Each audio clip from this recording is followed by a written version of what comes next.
Hello, namaskar, namaskar. My name is Pooja Dwivedi. Welcome to my class, The Daily Current Affairs, where we will learn significant events of the past few days because yesterday it was a holiday. Before that, Sundays was also there. And before that, one class was missed. So I have covered all the important news. And in these many days, whatever has happened is significant from the perspective of your preliminary examination has been included in today's class. So do not worry about that. Now, before I begin, I would like to inform you that do not make notes because I provide the notes through the form of PDF on my Telegram channel. Other than this, if you want to talk to me about UPSC examination, you can also talk to me on my Instagram. These are the various events that we have to cover today. There is also a practice question at the end of this. So today we are going to cover a lot. So before I also move forward, I would also like to tell you about the extension of the dates. Till 15th of August, we had this offer that we are going to provide you a high discount from 70,000 to 26,999 if you use the code PDLive for P2I batches for Hindi, English and English, all three. But we have extended till today. So if you have missed it, please ensure that you take admission through using the code PDLive. It's also available for these many optionals. PDLive for these many as well.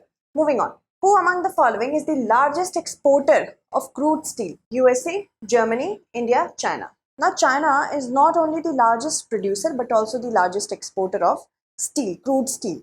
And this question was an easy one. Still, many of you may get confused if you haven't followed updation carefully. And I will take the names of those students who have answered this question correctly. The correct answer will be option D, China. Okay. So why have I asked you this question? Because Steel Authority of India said that they are performing really good in this particular sector of crude steel production and sales. They registered a growth of 8% in crude steel production, and this is as compared to last year for the same period of time. It is a 23% rise in sales volumes over corresponding last year. Okay, so China remains the global leader in crude steel production.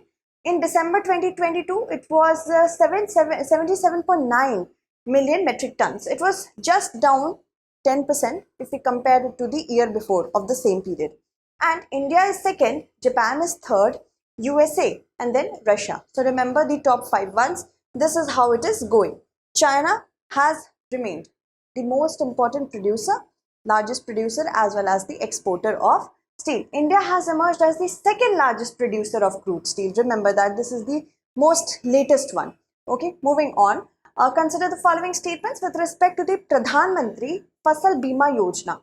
Okay, I've repeated this twice, so sorry for that. It replaced the National Agriculture Insurance Scheme and modified National Agricultural Insurance Scheme.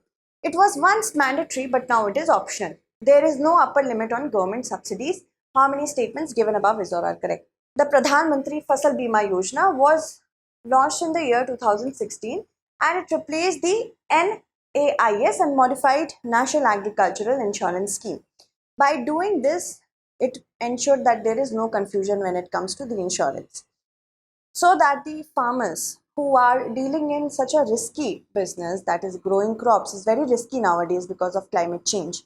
It was ensured that any kind of issue, if arises with respect to the crop stability, the government is able to provide premium insurance to these areas, and this is for notified crops. Okay, and then it was once mandatory, but just few years ago it has been made voluntary.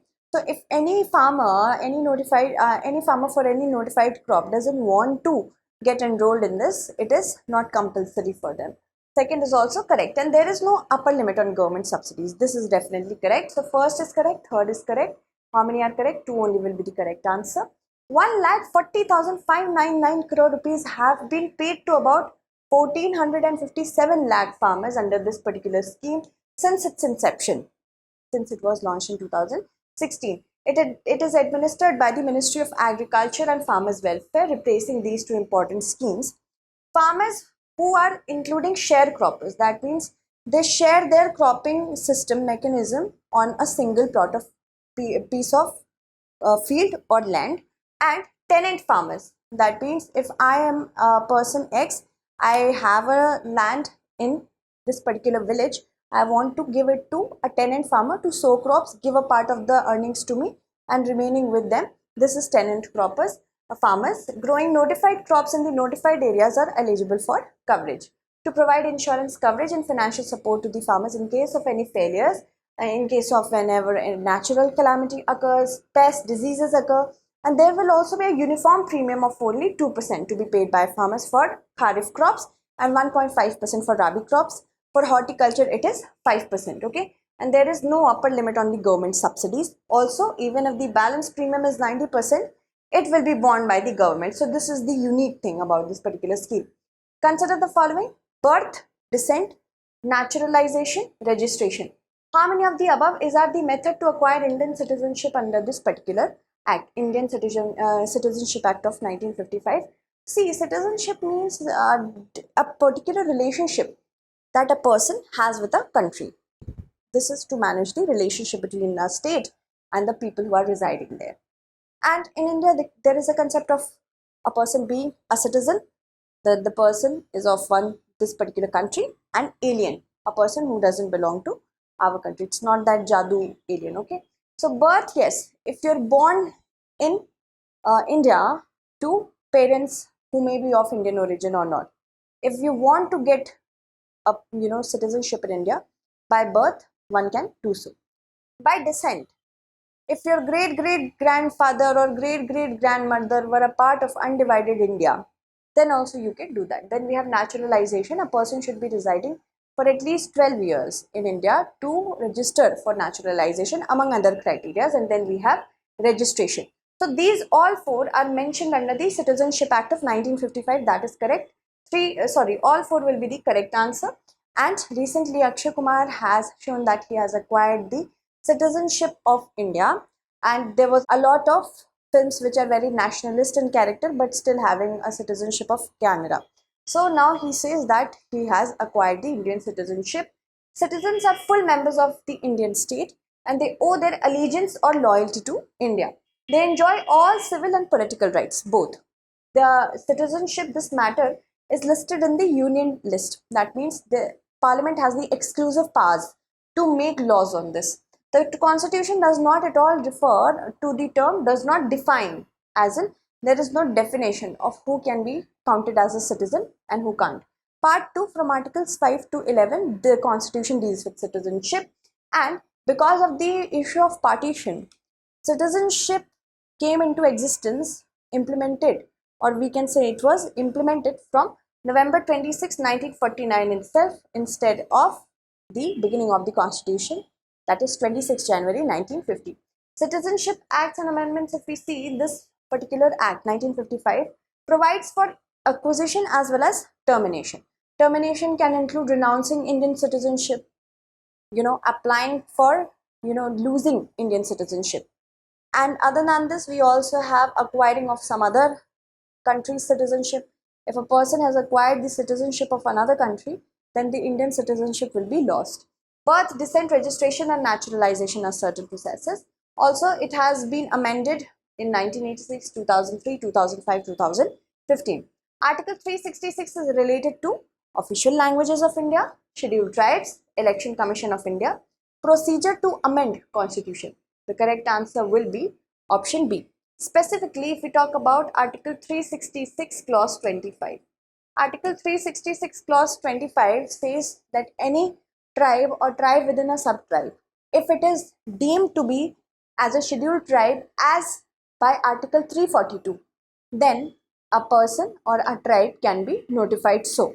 So Article 366, although does not explicitly say that this is the criteria for a tribe to be a tribe, but still it says that there is another article, that is Article 342, that will help the country to arrive at a proper criteria on the basis of which any tribe can be described as or defined or declared as a scheduled tribe. Okay, Congress leader Rahul Gandhi, when he was in Wayanad recently, he said that Adivasis are the original inhabitants of India. It's not actually Vanvasi. Vanvasi is a term that is saying that Adivasis, they just belong to the forest area, but they are the original inhabitants of India. This has been termed by the word Adivasi. Okay, and the tribes are the native people of the land who are believed to be the earliest settlers of the Indian peninsula. Before the introduction of the caste system through the Brahminical caste system, it is said that the tribes did not have any social hierarchies. people were divided into different tribes only. And Article 366, Clause 25 says that scheduled tribes are such tribes or tribal communities or groups within such tribal communities as deemed under 342. Like the Kuki tribes, Kuki tribe is actually an umbrella term for all the sub-tribes that identify as Kukis. And Article 342 says that specification of tribes or tribal communities which are deemed for the purposes of the constitution of scheduled territories, they have to be notified by the president, of course, in talks with the governor of any state of union or union territory on which there is a discussion that this tribe from this particular UT or state is going to be a scheduled tribe. The proposal first comes from the state government. Okay, moving on. According to 2011 census, the tribal population formed 8.61% of the total population. 97% are in rural areas and 10.03% in urban areas. The term Sova Rikpa is derived from which of the following languages? First, you have to know about Sova Rikpa. It's a traditional medicine system and it is generally employed in Ladakh and Ladakh regions and certain Himalayan states such as Sikkim, Arunachal Pradesh. Sova Rikpa is related to traditional medicine and it is said so in the Bhoti language. Okay, so option C will be correct. Ministry of Ayush and the World Health Organization, they are going to organize the first of its kind global summit on traditional medicine. According to the WHO, traditional medicines are a set of skills and knowledges along with drugs that have been practiced in the entire world since centuries. And this particular system is known as traditional medicines according to the WHO. And this will happen on the 17th of this month, that is 17th August in Gandhinagar, Gujarat. The Center for Traditional Medicine has also been situated in Gandhinagar, Gujarat with the help of WHO only. According to WHO, it is the total sum of knowledge, skills and practices which are indigenous and different cultures have used it over time to maintain a good health, prevent, diagnose and treat mental illness as well as physical, both, not only one. And acupuncture, Ayurvedic medicine, herbal mixtures, these all are a part of the traditional medicines because they are being followed since so many years and in indigenous areas. That is why they are traditional medicine. In India, it is often defined as practices such as yoga, Ayurveda, Siddha. Siddha system is more so in Tamil Nadu and Kerala, and Sova Rikpa in Leh Ladakh, Himalayan regions such as Sikkim, Arunachal Pradesh, Darjeeling, Lahore and Spiti. So these areas, they employ the Sova Rikpa system, which is a part of the Amchi system of medicine. It is the oldest living and well-documented traditional medicine which comes from the Bhoti language. Some scholars say that it is indigenous to India, some say it is from China and some say it is from Tibet. Okay, so we do not have a proper documentation of the exact origin, but still it is said so. From 1902 to 1910, he partook in the struggle to free India from the British. As a result of his political activities, he was imprisoned in 1908 in the Alipur bomb case. It's actually Alipur. He believed that the basic principles of matter, life and mind would be succeeded through terrestrial evolution. That means whatever is in our mind can be achieved when we evolve on this earth by the principle of supermind as an intermediate power between the two spheres of the finite and the infinite. Okay, so who are we referring to actually in this particular paragraph? Bal Gangadhar Tilak, V.D. Savarkar, Sri Aurobindo, Gopal Krishna Gokhale. The correct answer to this question is Sri Aurobindo. Okay, so Sri Aurobindo, A New Dawn, this particular movie encapsulates the life of a visionary who inspired millions of nationalists, poets, philosophers and yogis and seers as well. Because yesterday was the birth anniversary of Sri Aurobindo, who actually was a very important yogi, nationalist, freedom fighter, seer and many other things. So he was born in Calcutta, now Kolkata, on 15th August 1872, who propounded a philosophy of divine life on earth through spiritual evolution. That means if anybody has to evolve spiritually, then they have to follow certain practices. And he died on 5th December 1950 in Pondicherry only. From 1902 to 10, he partook actively in the struggle between India and the British. And as a result of his political activity, he was also imprisoned in 1908. But later on, he fled to Pondicherry and then he founded a very important institute over there, the Sri Aurobindo Ashram, so that whatever practices he is employing in order to ensure spiritual evolution of the human beings can be achieved from here. Consider the following statements with respect to the Vishwakarma scheme. We do not know much about it, but whatever we know so far, we have tried to formulate a question. It will be available for skilled craftsmen from village and towns who create a living by working with their own hands. It will be launched with an outlay of rupees 13,000 to 15,000 crore. So which of the statements given above is or are correct? On the Independence Day speech, in the Independence Day speech, the Prime Minister said that on 17th of September, we are going to get a new scheme, that is the Vishwakarma Yojana.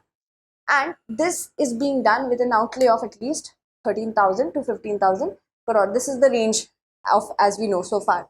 And it will be available for skilled craftsmen, as well as these can belong from villages and towns who are working with their own hands. That is why Vishwakarma. And this was also told after the budget session as well. So first and second both are correct. Both 1 and 2 will be the correct answer.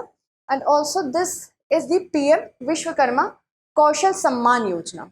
Okay, especially for people where the central focus remains on those skilled craftsmen for villages, from villages as well as urban area who are self-employed, we can say. Objective is to develop traditional artisans and craftsmanship while preserving their rich tradition, because we saw that when the British came to India, they ensured that they disrupt the socio-economic fabrics of the villages and hence impoverishing the industry that was dependent on these many things. So that is why it is important to reclaim our history. Who among the following was also known as Gandhi Budi? Okay, Veena Das, Matangini Hazra, Sarojini Naidu, Kanklata Barua.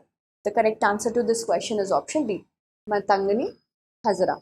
Okay, and recently the President of India mentioned the names of women freedom fighter, in which we also found the mention of two very important women freedom fighters, Matangini Hazra and also Ma Kasturba, and apart from them, Kankalata Barua. So these three very important, iconic nationalist women found mention in the President Murmu's speech. She was Ma Hazra was 73 when she fell to British bullets. We will talk about this as well, because she was leading a march during the Quit India movement. She was doing so in Tamluk in West Bengal. Not a lot of things is known about her, but we can just find certain information from the archives of West Bengal. She was born to a poor farmer, and they did not have enough money for her formal education. So she was married at a very young age to a 60-year-old man. Hence, after a period of time, she was widowed as well as childless. She never walked down from all these circumstances, and she joined the very important nationalist movements that India was going through. She was married at 12 only to Trilochan Hazra. He was a 60-year-old man. By age 18, she was widowed. In his book Code Name God, Indian American author Mani Bhaumik has written that Matangani's love for Gandhi was so great that she became known in our village as Gandhi Budi, or the old Gandhian woman. So remember whom we are talking about. Okay. At 61, she was arrested for taking part in the civil disobedience movement in 1930 and also the Salt March. When she was participating in the Quit India movement in August 1942, that year, since then, when she started going through the marches, in September that year, she led a large procession of around 6,000 protesters and women. And this was a very peaceful protest. But British bullets, when they came, the British guards came, she stood in front of them, said that this is a peaceful protest, you do not need to fire on the protesters. But they did open fire on the protesters, and Ma Hazra, she collapsed. Okay, moving on. 1977, the first statue in the Kolkata Maidan dedicated to a woman revolutionary was that of Matangini Hazra, very brave woman. Moving on, consider the following pairs. Naval exercise we have to match with the countries that are involved. Naseem Al-Bahar, India and Oman. Zayed Talwar, India and UAE. Al-Muhid Al-Hindi, India and Saudi Arabia. So let us see how many pairs given above is or are correct. Naseem al-Bahr is a naval exercise between the countries of India and Oman. This is definitely correct. Even Zayed Talwar, which was recently conducted between India and UAE, is correct. And Al-Mohed Al-Hindi is between India and Saudi Arabia. So first, second, third, all are correct. All three will be the correct answer. Two Indian Navy ships, INS Vishakhapatnam as well as Trikant, participated in the bilateral exercise by the name of Zayed Talwar, and this aims to enhance the interoperability between the two countries' naval powers in the different regions so that trade relations can be maintained and pirates can also be curbed. Consider the following statements. This is an actual question that was already asked in the UPSC prelims examination. The only difference that has been made over here is the options. Okay, so you have to answer it correctly in the comment segment. According to the Indian Patents Act, a biological process to create a seed can be patented in India. In India, there is no intellectual property appellate board and plant varieties are not eligible to be patented in India. So we have to see how many statements given above is or are correct. Okay. Now let me take the names of those students who have answered the last question correctly, because I asked you two questions. One was in the midst and second was at the last. So Ria has answered it correctly. Article 51A, clause H. Simran has answered it correctly. Ankush, again Ria has answered both the question correctly. Anjali has answered it correctly. Pooja, conquer yourself. Rahul, thank you so much, Rahul. Thank you, speech expression. And also Prabhat has answered it. No, Prabhat has answered it incorrectly. It is actually China. Okay, Vivek has answered it correctly. Thanmegs has answered it correctly. Mallinath, Randhir, then Abhishek has answered both the questions. Good. Then Priyadarshini has also Priyadarshan has answered both the questions. Very good. Yalalinga, Khushi Yadav, Mansi, you have also answered both the questions. Very good. Then there is a username I cannot pronounce. Answered it correctly. Roshan has answered it correctly. Shubhank has answered correctly. Tejas, Robinson, Yash Jain, Mandeep, you all have answered it correctly. Very good. Answer this question as well for the upcoming class. Thank you so much for watching.